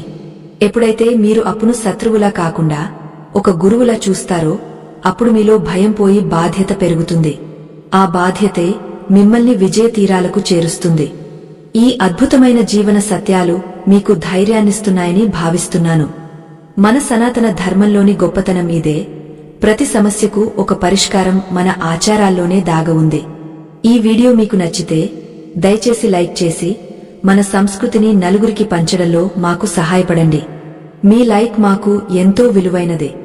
ఇక మనం జాగ్రత్త వహించాల్సిన మరో ముఖ్యమైన విషయం ఉంది. అది సహవాసం. శ్రీకృష్ణుడు గీతలో సంఘం సంజాయతే కామః అన్నాడు. అంటే మనం ఎవరితో తిరుగుతామో వారి గుణాలు మనకు అంటుకుంటాయి. అప్పుల బాధలో ఉన్నప్పుడు మనకు తోడుగా నిలిచేవారు కొందరైతే మనల్ని మరింత తప్పుదోవ పట్టించేవారు మరికొందరు ఉంటారు. ఫలానా స్కీంలో డబ్బులు పెట్టు, రాత్రికి రాత్రే డబ్బులవుతాయి అనో, ఆ బాబా దగ్గరకు వెళ్ళు, మంత్రం వేస్తాడు అనో చెప్పేవాళ్లకు దూరంగా ఉండండి. అడ్డదారులు ఎప్పుడూ ప్రమాదానికే దారితీస్తాయి. ముఖ్యంగా మీ చుట్టూ ఉన్నవారిలో ఎవరైతే ఎప్పుడు దారిద్ర్యం గురించి, లేమి గురించి, కష్టాల గురించి మాట్లాడుతూ మిమ్మల్ని నిరుత్సాహపరుస్తారో వారిని వదిలించుకోవడం చాలా ముఖ్యం. వారి మాటలు విషం లాంటివి. అవి మీ మనోబలాన్ని చంపేస్తాయి. బదులుగా కష్టపడి పైకి వచ్చిన వారిని, ధర్మబద్ధంగా బ్రతికేవారిని ఆదర్శంగా తీసుకోండి. వారి జీవిత చరిత్రలు చదవండి. పాండవులు అరణ్యవాసంలో ఉన్నప్పుడు ఎంతోమంది మునులు, ఋషులు వచ్చి వారికి పురాతన రాజుల కథలు చెప్పేవారు. ఎందుకు? కష్టాలు మీకే కాదు, గొప్ప గొప్ప చక్రవర్తులకే వచ్చాయి. వారు వాటిని జయించారు, మీరు కూడా జయించగలరు అని ధైర్యం చెప్పడానికి. అప్పుల నుండి బయటపడటానికి మరొక రహస్యం ఉంది. అదే ప్రకృతితో మమేకం అవ్వడం. మీకు ఎప్పుడు వీలు దొరికినా కాసేపు పచ్చని చెట్ల మధ్య లేదా ఏదైనా గుడిలో లేదా గోశాలలో గడపండి. గోవులో సకల దేవతలు ఉంటారని మన నమ్మకం. గోవును పూజించడం వల్ల లేదా కనీసం గోవుకు అరటిపండు, ఆకుకూరలు తినిపించడం వల్ల లక్ష్మీదేవి ఎంతో సంతోషిస్తుంది. దీనిని గోసేవ అంటారు. ఆర్థిక ఇబ్బందుల్లో ఉన్నవారు ప్రతి శుక్రవారం గోవుకు బెల్లం తినిపిస్తే వారి జాతకంలోని శుక్రదోషాలు తొలగి ధనయోగం పడుతుందని జ్యోతిష్య నిపుణులు చెబుతారు. ఇది చాలా చిన్న పని, ఖర్చులేని పని. కాని దీని ఫలితం మాత్రం అమోఘం. అలాగే ఇంట్లో తులసి మొక్కను ఆరాధించడం కూడా చాలా ముఖ్యం. తులసి మొక్క కేవలం ఒక చెట్టు కాదు, అది బృందావన సంచారిణి అయిన తులసిమాత. ఎవరి ఇంట్లో అయితే తులసి మొక్క పచ్చగా కళకళలాడుతూ ఉంటుందో ఆ ఇంట్లోకి యమధర్మరాజు కూడా ప్రవేశించడానికి భయపడతాడట. తులసి మొక్క ఎండిపోకుండా చూసుకోవాలి. సాయంత్రం వేళ తులసి కోట దగ్గర మట్టి ప్రమిదలో నువ్వుల నూనెతో దీపం వెలిగేస్తే ఆ దీపపు కాంతిలో దరిద్రం కాలిపోతుంది. లక్ష్మీదేవి ఆ కాంతిని చూసి ఆకర్షితురాలై ఇంట్లోకి వస్తుంది. ఇవన్నీ మన పెద్దలు ఆచరించి సుఖసంతోషాలతో బ్రతికిన పద్ధతులు. మనం వాటిని మర్చిపోవడం వల్లే ఈనాడు మానసిక ప్రశాంతత లేక అప్పుల పాలవుతున్నాం. ఇప్పుడు మీకు ఒక సందేహం రావచ్చు, ఇవన్నీ చేస్తున్నాం కాని మాకు అప్పు ఇచ్చిన వాళ్ళు మా ప్రాణాలు తీస్తున్నారు, వారి నోటి దురుసును భరించలేకపోతున్నాం, వారిని ఎలా ఎదుర్కోవాలి అని. దీనికి కృష్ణుడు చెప్పిన సమాధానం చాలా వ్యూహాత్మకమైనదే. అప్పు ఇచ్చినవాడు కోపంగా మాట్లాడటం సహజం, ఎందుకంటే అది అతని కష్టార్జితం. అతని కోపాన్ని మీరు మీ వినయంతో జయించాలి తప్ప ఎదురుదాడితో కాదు. అగ్నిని అగ్నితో ఆర్పలేం, నీటితోనే ఆర్పగలం. వాడు 10 మాటలు అన్నా మీరు ఓర్పుతో భరించండి. ఆ ఓర్పు మీకు ఒక రక్షణ కవచంలా మారుతుంది. మీ మౌనం వాడిని ఆలోచింపజేస్తుంది. వీడు మంచివాడు, ఇవ్వాలనే ఉద్దేశముంది కాని పరిస్థితి బాగోలేదు అని వాడే అర్థం చేసుకునే రోజు వస్తుంది. కాని అలా అని మరీ చేతకానివారిలా ఉండకూడదు. మీ ఆత్మగౌరవాన్ని కాపాడుకుంటూనే నిజాయితీగా మాట్లాడాలి. అయ్యా, మీ డబ్బు మీకు ఇస్తాను, నాకు కొంత సమయం ఇవ్వండి, కావాలంటే వడ్డీ కొంచెం ఎక్కువ ఇస్తాను అని నమ్మకం కలిగించండి. మాట తప్పకండి అన్న రోజున కనీసం కొంచెమైనా చెల్లించండి. ఈ ప్రవర్తన మీ మీద నమ్మకాన్ని పెంచుతుంది, సమాజంలో మీ పరువు నిలబడుతుంది. ఇంతవరకు మన మానసిక స్థితిని మార్చుకోవడం గురించి, ఆధ్యాత్మిక పరిహారాల గురించి, ఆర్థిక క్రమశిక్షణ గురించి తెలుసుకున్నాం. అయితే మనం డబ్బు సంపాదించే క్రమంలో మనకు తెలియకుండానే ఒక భయంకరమైన తప్పు చేస్తుంటాం. ఆ తప్పు వల్ల వచ్చిన డబ్బు వచ్చినట్లే వచ్చి మళ్లీ రెట్టింపు వేగంతో వెళ్లిపోతుంది. అది మన ఇంటి వాస్తుకు, మన నిద్రించే దిశకు సంబంధించిన రహస్యం. మనం పడుకునే దిశ మన ఆర్థిక పరిస్థితిని శాసిస్తుందని మీకు తెలుసా? తప్పుడు దిశలో తలపెట్టి పడుకుంటే సంపాదించినదంతా ఆస్పత్రుల పాలవుతుంది. కుబేర స్థానం ఏదో తెలియక అక్కడ బరువులు పెడితే అప్పులు కొండల్లా పెరుగుతాయి. అసలు ధనానికి దిశలకు ఉన్న సంబంధమేమిటి? ఏ దిశలో తలపెట్టి పడుకుంటే అప్పులు తీరతాయి? ఏ దిశలో బీరువా పెడితే డబ్బు నిలుస్తుంది? వాస్తు పురుషుడు మనకు చెప్పిన ఈ రహస్యాలను పాటిస్తే అద్భుతాలు జరుగుతాయా? ఈ విషయాలు చాలా ఆసక్తికరంగా ఉంటాయి. కేవలం మంచం మార్చడం ద్వారా లేదా బీరువా స్థానం మార్చడం ద్వారా అప్పులు తీరిన ఉదాహరణలు ఎన్నో ఉన్నాయి. ఆ వాస్తు రహస్యాలను మరియు నిద్రపోయేటప్పుడు మన ఉపచేతన మనసుకు ఇవ్వాల్సిన ఆదేశాలను ఇప్పుడు తెలుసుకుందాం. ఆ వాస్తు రహస్యాలను, మన నిద్రకు, మన సంపదకు ఉన్న అవినాభావ సంబంధాన్ని ఇప్పుడు వివరంగా పరిశీలిద్దాం.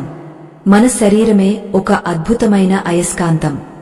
భూమికి ఉత్తర, దక్షిణ ధృవాలు ఉన్నట్లే మన శరీరానికి కూడా తల ఉత్తర ధృవంగాను, కాళ్లు దక్షిణ ధృవంగాను పనిచేస్తాయి. భూమికి ఉన్న అయస్కాంత క్షేత్రం ఎప్పుడూ ఉత్తరం నుండి దక్షిణానికి ప్రవహిస్తూ ఉంటుంది. ఇప్పుడు మీరు తల ఉత్తరం వైపు పెట్టి పడుకున్నారనుకోండి, అప్పుడు ఏమవుతుంది? 2 ఉత్తర ధృవాలు, భూమిది మరియు మీ తల ఒకదానినొకటి వికర్షించుకుంటాయి. దీనివల్ల మీ మెదడులో రక్త ప్రసరణ దెబ్బతింటుంది. నిద్ర సరిగా పట్టదు, పీడకలలు వస్తాయి, ఉదయం లేవగానే చిరాకుగా అనిపిస్తుంది. మానసిక ప్రశాంతత లేనివాడు సరైన నిర్ణయాలు తీసుకోలేడు. సరైన నిర్ణయాలు లేనిచోట లక్ష్మి నిలబడదు. అందుకే మన శాస్త్రాలు ఘోషించి చెబుతున్నాయి, ఉత్తరం తలపెట్టి ఎప్పుడూ పడుకోకూడదు అని. ఇది కేవలం ఆరోగ్యం కోసమే కాదు, ఐశ్వర్యం కోసం కూడా. ఉత్తరం వైపు తలపెడితే మీలోని ప్రాణశక్తి అంతా కాళ్ల ద్వారా బయటకు లాగేయబడుతుంది. మీరు నిస్సత్తువగా మారుతారు. అప్పులు తీర్చడానికి కావాల్సిన ఉత్సాహం మీలో చచ్చిపోతుంది. మరి ఏ దిక్కున తలపెట్టాలి? దీనికి సమాధానం దక్షిణం. దక్షిణ దిక్కున తలపెట్టి పడుకుంటే భూమి అయస్కాంత శక్తికి అనుకూలంగా ఉంటుంది. మెదడు ప్రశాంతంగా ఉంటుంది. గాఢ నిద్ర పడుతుంది. గాఢ నిద్రలో మీ శరీరం మనసు రీఛార్జ్ అవుతాయి. ఆ శక్తితో మీరు మరుసటి రోజు అద్భుతాలు సృష్టించగలరు. అలాగే తూర్పు దిక్కు కూడా మంచిదే. తూర్పు జ్ఞానానికి ప్రతీక. విద్యార్థులు, కొత్తగా వ్యాపారం మొదలుపెట్టేవాళ్లు తూర్పున తలపెట్టి పడుకోవచ్చు. కాని అప్పులు ఉండి మానసిక ఒత్తిడిలో ఉన్నవారు మాత్రం దక్షిణం వైపు తలపెట్టి పడుకోవడమే ఉత్తమం. యమధర్మరాజు దిక్కు దక్షిణం అని భయపడకండి. యముడు ధర్మానికి ప్రతీక. ఆయన ఆయుష్ను కాపాడేవాడు కూడా. కాబట్టి దక్షిణం వైపు తలపెట్టి ప్రశాంతంగా నిద్రించండి. ఇక డబ్బు దాచే ప్రదేశం లేదా బీరువా ఎక్కడ ఉండాలి? కుబేరుడి స్థానం ఉత్తరం. కాబట్టి మీ బీరువా లేదా లాకర్ ఇంటికి నైరుతి మూలగాని దక్షిణం వైపు గోడకుగాని ఉండాలి. అది తెరిచినప్పుడు ఆ బీరువా తలుపులు ఉత్తరం వైపు చూసేలా ఉండాలి. అంటే మీరు డబ్బు తీస్తున్నప్పుడు లేదా పెడుతున్నప్పుడు మీ ముఖం ఉత్తరం వైపు ఉండాలి. దీనివల్ల కుబేరుడి దృష్టి ఆ ధనపేటిక మీద పడుతుంది. ధనం వృద్ధి చెందుతుంది. పొరపాటున కూడా బీరువా ఆగ్నేయంలో పెట్టకూడదు. ఆగ్నేయం అగ్ని స్థానం. అక్కడ డబ్బు పెడితే కాలిపోతుంది. అంటే అనవసరమైన ఖర్చులు వచ్చి డబ్బు ఆవిరైపోతుంది. అలాగే వాయువ్యంలో పెడితే వాయువేగంతో ఖర్చయిపోతుంది. ఇవన్నీ చిన్న చిన్న విషయాలే అనిపించవచ్చు, కాని ఇవి మన సంపదను కాపాడటంలో కీలక పాత్ర పోషిస్తాయి. ఇప్పుడు శ్రీకృష్ణుడు చెప్పిన నిద్ర అనే అంశం గురించి మరో కోణంలో ఆలోచిద్దాం. నిద్రపోయే ముందు మన మనసు స్థితి ఎలా ఉంటుందో మన జీవితం కూడా అలాగే ఉంటుంది. దీనినే ఆధునిక శాస్త్రవేత్తలు ఉపచేతన మనస్సు అంటారు.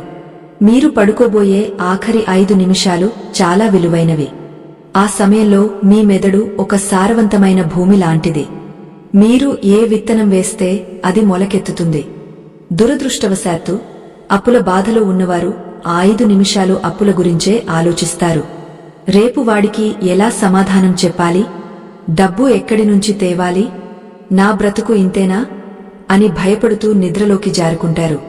మీరు భయంతో నిద్రపోతే ఆ భయం మీ ఉపచేతన మనసులో నాటుకుపోతుంది. రాత్రంతా మీ మనసు అదే భయాన్ని ప్రాసెస్ చేసి ఉదయానికి దాన్ని మరింత పెద్దదిగా చేసి మీ ముందు ఉంచుతుంది. అందుకే మీకు మరుసటి రోజు కూడా అంతా ప్రతికూలంగానే జరుగుతుంది. కృష్ణుడు గీతలో ఒక మాట అంటాడు, యానిసా సర్వభూతానాం తస్యాం జాగర్తి సంయమీ. అందరూ నిద్రపోతున్నప్పుడు యోగ మేల్కొని ఉంటాడు అని దీని అర్థం. అంటే అందరూ అజ్ఞానం అనే చీకటిలో భయంలో నిద్రపోతుంటే జాని మాత్రం వెలుగుతో ధైర్యంతో మేల్కొని ఉంటాడు. మీరు కూడా ఒక యోగలా ఆలోచించాలి. రాత్రి పడుకునే ముందు కళ్ళు మూసుకుని ఒక్కసారి మీ ఇష్టదైవాన్ని, కృష్ణుడిని లేదా మీకు నచ్చిన దేవుడిని తలచుకోండి. స్వామీ, ఈ రోజు గడిచింది, రేపటి రోజు నీది. నా అప్పులన్నీ తీరిపోయినట్లు, నేను సంతోషంగా ఐశ్వర్యంతో తులతూగుతున్నట్లు ఊహించుకోండి. మీ అప్పులవాడు మీ దగ్గరకు వచ్చి నవ్వుతూ షేక్ హ్యాండ్ ఇచ్చి థాంక్యూ అండి, మా బాకీ తీర్చేశారు అని అంటున్నట్లు మనోఫలకం మీద చిత్రించుకోండి. మీ దగ్గర కట్టల కొద్దీ డబ్బు ఉన్నట్లు, మీ కుటుంబం సంతోషంగా ఉన్నట్లు బలంగా నమ్మండి. ఇది పిచ్చిగా అనిపించవచ్చు, కాని ఇది సృష్టి రహస్యం. మీరు దేన్నైతే గాఢంగా ఊహించుకుని ఆనందంతో నిద్రపోతారో విశ్వం దానిని నిజం చేయడానికి మార్గాలను అన్వేషిస్తుంది. ఈ సానుకూల దృక్పథం మీ మెదడులోని నరాలను ప్రేరేపిస్తుంది. ఉదయం లేవగానే మీకు కొత్త ఆలోచనలు వస్తాయి. అప్పు తీర్చడానికి కొత్త దారులు కనిపిస్తాయి. నిరాశ మేధాలు విడిపోతాయి. కాబట్టి ఈ రోజు నుండే ప్రతిజ్ఞ చేయండి, నేను పడుకునే ముందు కన్నీళ్లతో పడుకోను, కృతజ్ఞతతో పడుకుంటాను. భయంతో పడుకోను, భరోసాతో పడుకుంటాను. మరొక ముఖ్యమైన అలవాటు ఉదయం లేవగానే చేయవలసింది. మన అరచేతిలో సకల దేవతలు ఉంటారని శాస్త్రం చెబుతోంది. కరాగ్రే వసతే లక్ష్మి, కరమధ్యే సరస్వతి, కరములే స్థిత గౌరీ లేదా గోవిందః, ప్రభాతే కరదర్శనం. వేళ్లు చివర లక్ష్మీదేవి, అరచేతి మధ్యలో చదువుల తల్లి సరస్వతి, మణికట్టు దగ్గర గౌరీదేవి లేదా గోవిందుడు ఉంటారు. ఉదయం కళ్ళు తెరవగానే ఎవరి ముఖం చూడకండి, అద్దం చూసుకోకండి. మీ 2 అరచేతులను దగ్గరగా పెట్టుకుని ఆ రేఖలను చూస్తూ ఈ శ్లోకం చదువుకోండి. లేదా కనీసం ఓం లక్ష్మీదేవియే నమః అనుకోండి. దీని అర్థమేమిటంటే, నా చేతుల్లోనే నా సంపద ఉంది, లక్ష్మి నా చేతుల్లోనే నా జ్ఞానం ఉంది, నా చేతుల్లోనే దైవశక్తి ఉంది, అంటే నా భవిష్యత్తు నా చేతుల్లోనే ఉంది అని మీకు మీరే చెప్పుకుంటున్నారు. ఇది మీకు అపారమైన ఆత్మవిశ్వాసాన్ని ఇస్తుంది. అప్పుల ఊబిలో ఉన్నవారికి కావాల్సింది అదే కదా. చేతిలో రూపాయి లేకపోయినా చేతిలో రాతను మార్చుకునే శక్తి ఉందని నమ్మడమే అసలైన సంపద. మన సనాతన ధర్మం నేర్పిన ఇటువంటి చిన్న చిన్న అలవాట్లే మన జీవితంలో పెద్ద మార్పులు తీసుకువస్తాయి. ఈ విషయాలు మీకు నచ్చాయని, ఇవి మీ జీవితంలో వెలుగులు నింపుతాయని మేము మనసారా కోరుకుంటున్నాం. మా ఈ ప్రయత్నాన్ని మెచ్చుకుంటూ మీరు ఇచ్చే ఒక్క లైక్ లేదా సబ్స్క్రిప్షన్ మాకు ఎంతో బలాన్నిస్తుంది. దయచేసి మర్చిపోకుండా మన ఛానల్ను ఆదరించండి. ఇక చివరిగా శ్రీకృష్ణుడు అర్జునుడికి చెప్పిన ఒక పరమ సత్యం గురించి ప్రస్తావించాలి.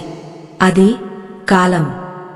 కష్టాలు ఎప్పుడూ శాశ్వతం కాదు, అలాగని సుఖాలు కూడా శాశ్వతం కాదు. కాలచక్రం తిరుగుతూనే ఉంటుంది. ఇప్పుడు కింద ఉన్నవాడు రేపు పైకి రావాల్సిందే. అయితే ఆ సమయం వచ్చే వరకు వేచి ఉండే ఓర్పు మనకు ఉండాలి. దీనినే షిరిడీ సాయిబాబా సబూరి అన్నారు. అప్పులు అనేవి ఒక్క రోజులో వచ్చినవి కావు, అలాగే ఒక్క రోజులో పోయేవి కావు. ఒక వెదురు చెట్టు కథ మీకు తెలిసే ఉంటుంది. చైనీస్ వెదురు చెట్టు విత్తనం నాటిన తర్వాత మొదటి సంవత్సరం ఏమీ కనిపించదు, రెండో సంవత్సరం కూడా ఏమీ ఉండదు. అలా 4 సంవత్సరాల పాటు రైతు నీళ్లు పోస్తూనే ఉంటాడు, ఎరువులు వేస్తూనే ఉంటాడు, కాని నేలమీద చిన్న మొలక కూడా కనిపించదు. పక్కవాళ్లంతా చూసి నవ్వుతారు.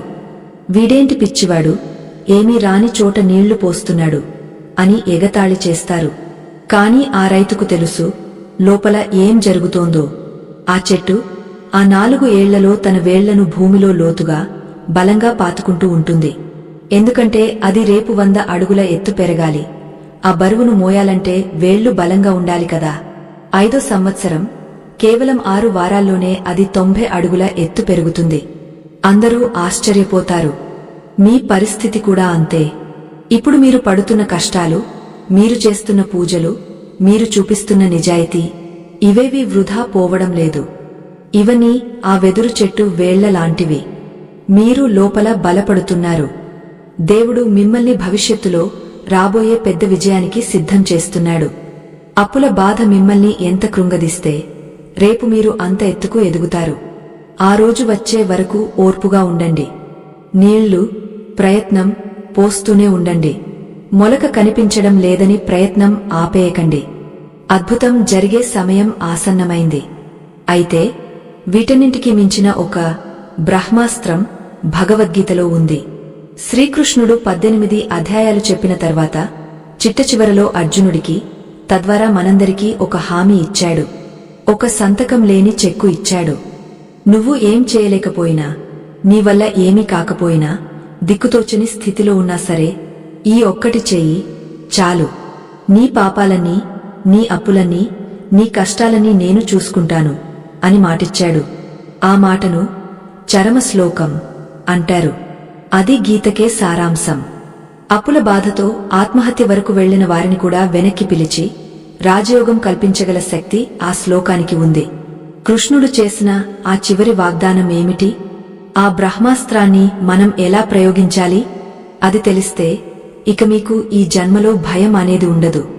ఆ అద్భుతమైన ముగింపును, కృష్ణుడి పాదాల చెంత మన భారాన్ని ఎలా దించాలో తెలిపే ఆ చివరి రహస్యాన్ని ఇప్పుడు తెలుసుకుందాం. ఇది మీ జీవితాన్ని మలుపు తిప్పే క్షణం కావచ్చు. ఆ అంతిమ రహస్యం ఆ బ్రహ్మాస్త్రం భగవద్గీతలోని 18వ అధ్యాయంలో 66వ శ్లోకంగా మనకు లభించింది. కురుక్షేత్ర యుద్ధం చివరలో అర్జునుడు ఇంకా సందిగ్ధంలోనే ఉంటాడు. ఎన్నో ధర్మాలు, ఎన్నో విధులను విని బుర్ర వేడెక్కిపోయి ఉంటుంది. అప్పుడు కృష్ణుడు వాటన్నింటినీ పక్కన పెట్టేసి ఒక్క ముక్కలో తేల్చి చెప్పేస్తాడు. అదే సర్వధర్మాన్ పరిత్యజ్య మామేకం శరణం వ్రజ అహం త్వా సర్వపాపేభ్యో మోక్షయిష్యామి మా శుచః. దీని అర్థం చాలా లోతైనది. అర్జున, ధర్మాధర్మాల గురించి, విధి విధానాల గురించి, లాభనష్టాల గురించి ఇలా అన్నింటినీ వదిలేయి. వాటన్నింటినీ నా పాదాల దగ్గర విడిచిపెట్టు. కేవలం నన్ను మాత్రమే, నన్ను ఒక్కడిని మాత్రమే శరణు కోరు. అప్పుడు నేను నిన్ను సకల పాపాల నుండి, సకల కష్టాల నుండి విముక్తుడిని చేస్తాను. నువ్వు దున్హకించకు మా శుచః. అని అభయమిచ్చాడు. ఇక్కడ అప్పుల బాధలో ఉన్న మనకు కావలసిన అసలైన మందు మా శుచః అనే 2 పదాల్లో ఉంది. దాని అర్థం ఏడువ్కు లేదా బాధపడకు. సృష్టికర్త అయిన భగవంతుడే స్వయంగా దిగవచ్చి నీ భుజం తట్టి, నేనున్నాను కదా, ఎందుకు భయపడుతున్నావు, ఎందుకు ఏడుస్తున్నావు అని ఓదారుస్తుంటే ఇక అంతకంటే పెద్ద భరోసా ఏముంటుంది? లోకల్లో మనుషులు అప్పు ఎప్పుడు తీరుస్తావ్ అని అడుగుతారు తప్ప బాధపడకు అని చెప్పేవారు చాలా తక్కువ. కాని ఆ పరమాత్ముడు ఒక్కడే మన కన్నీళ్లు తుడిచేవాడు. ఎప్పుడైతే మీరు ఈ శ్లోకాన్ని మనసావాచా నమ్ముతారో అప్పుడు మీ అప్పులు తీర్చే బాధ్యత ఆ కృష్ణుడిది అవుతుంది. ఒక చిన్న ఉదాహరణ చూద్దాం. ఒక చిన్న పిల్లవాడు ఒక పెద్ద బరువున్న సంచిని మోయలేక ఇబ్బంది పడుతున్నాడు అనుకోండి. వాడి తండ్రి వచ్చి ఆ సంచితో పాటు ఆ పిల్లవాడిని కూడా ఎత్తుకుంటాడు. ఇప్పుడు ఆ సంచి బరువు పిల్లవాడిదా? కాదు, తండ్రిది. పిల్లవాడు నిశ్చింతగా తండ్రి ఒడిలో కూర్చుని నవ్వుతుంటాడు. అలాగే మీరు మీ అప్పు అనే సంచిని మీరే మోయాలని చూస్తే అది మిమ్మల్ని కిందకు లాగేస్తుంది. కాని కృష్ణ, నేను నీ బిడ్డను, ఈ భారం నా వల్ల కావడం లేదు, నువ్వే ఎత్తుకో అని ఆ స్వామికి వదిలేస్తే ఆయన ఆ అప్పుతో పాటు మిమ్మల్ని కూడా తన భుజాల మీద మోస్తాడు. కాబట్టి ఈ క్షణం నుండే మీ మనసులో ఒక కొత్త అధ్యాయం మొదలుపెట్టండి. ఉదయం లేవగానే, కృష్ణ, ఈ రోజు నేను చేసే ప్రతి పని నీ పూజ, నేను సంపాదించే ప్రతి రూపాయి నీ ప్రసాదం. ఆ అప్పుల వాళ్ళు నిన్ను అడుగుతున్నారే తప్ప నన్ను కాదు, నువ్వే చూసుకో అని చెప్పి మీ పనిలోకి దూకండి. అప్పుడు మీలో కలిగే ఉత్సాహం, శక్తి వేరుగా ఉంటాయి. భయం పోయి ధైర్యం వచ్చినప్పుడు మీ మెదడు అద్భుతంగా పనిచేస్తుంది. అసాధ్యం అనుకున్న అప్పులు కూడా సులభంగా తీరిపోతాయి. దారులు వాటంతటా అవే తెరుచుకుంటాయి. ఇది కేవలం మాటలు కాదు, ఎంతోమంది భక్తుల జీవితాల్లో జరిగిన సత్యం. అప్పులు, కష్టాలు అనేవి మన ప్రయాణంలో వచ్చే స్పీడ్ బ్రేకర్లు మాత్రమే, అవే గమ్యం కాదు. వాటిని చూసి ఆగపోతే ఓడిపోతాం. కృష్ణుడి నామం అనే ఇంధనంతో బండిని ముందుకు పోనిస్తే గమ్యం ఖచ్చితంగా విజయమే అవుతుంది. ద్రౌపదికి చీరలిచ్చినవాడు, కుచేలుడికి కోట్లు ఇచ్చినవాడు, గజేంద్రుడిని కాపాడినవాడు మిమ్మల్ని మాత్రం వదిలేస్తాడా? ఖచ్చితంగా కాపాడతాడు. కాకపోతే ఆయనకు కావాల్సింది మీ నమ్మకం. ఆ నమ్మకాన్ని సడలనివ్వకండి. శ్రీకృష్ణుడు చెప్పిన ఆ 3 సూత్రాలను మళ్లీ ఒక్కసారి గుర్తు చేసుకుందాం. సమర్పణ, ఫలితాన్ని దేవుడికి వదిలేసి భారం దించుకోండి. నిష్కామ కర్మ, పనిని ప్రేమించండి, డబ్బు కోసం కాకుండా నైపుణ్యం కోసం పని చేయండి. సంతోషం, ఉన్నదానితో తృప్తి పడుతూ కృతజ్ఞతతో ఉండండి. ఈ 3 ఆచరిస్తూ ఆ నరసింహస్వామి స్తోత్రాన్ని పలిస్తూ దక్షిణ దిక్కున తలపెట్టి నిద్రిస్తూ ధైర్యంగా అడుగు ముందుకు వేయండి. అతి త్వరలోనే మీరు, నేను అప్పుల నుండి బయటపడ్డాను, ఇప్పుడు 10 మందికి సాయం చేస్తున్నాను అని గర్వంగా చెప్పుకునే రోజు వస్తుంది. ఆ రోజు రావాలని, మీ ఇంట సిరిసంపదలు తాండవించాలని మనస్ఫూర్తిగా కోరుకుంటున్నాను. మా ఈ చిన్ని ప్రయత్నం, ఈ 6 భాగాల ప్రయాణం మీకు నచ్చిందని, మీలో కొత్త ఆశను చిగురింపజేసిందని ఆశిస్తున్నాము. ఈ విషయాలు మీ హృదయానికి హత్తుకుంటే మీలాగే కష్టాల్లో ఉన్న మరొకరికి ఈ వీడియోను షేర్ చేసి వారికి కూడా ఊరటనివ్వండి. మంచిని పంచడం కూడా దైవకార్యమే. ఇలాంటి మరిన్ని అద్భుతమైన ఆధ్యాత్మిక విషయాల కోసం మన సనాతన ధర్మం చూపిన రాజమార్గంలో నడవడానికి మా ఛానల్ను సబ్స్క్రైబ్ చేసుకోండి. పక్కనే ఉన్న గంట సింబల్ను నొక్కడం మర్చిపోకండి. తద్వారా మా తదుపరి వీడియోలు నేరుగా మీకు చేరుతాయి. మీ అమూల్యమైన అభిప్రాయాలను కామెంట్స్ రూపంలో మాకు తెలియజేయండి. మీ ఒక్క కామెంట్ మాకు ఎంతో శక్తినిస్తుంది. సర్వేజన సుఖినో భవంతు. లోకా సమస్తా సుఖినో భవంతు. జై శ్రీకృష్ణ. సమాప్తం.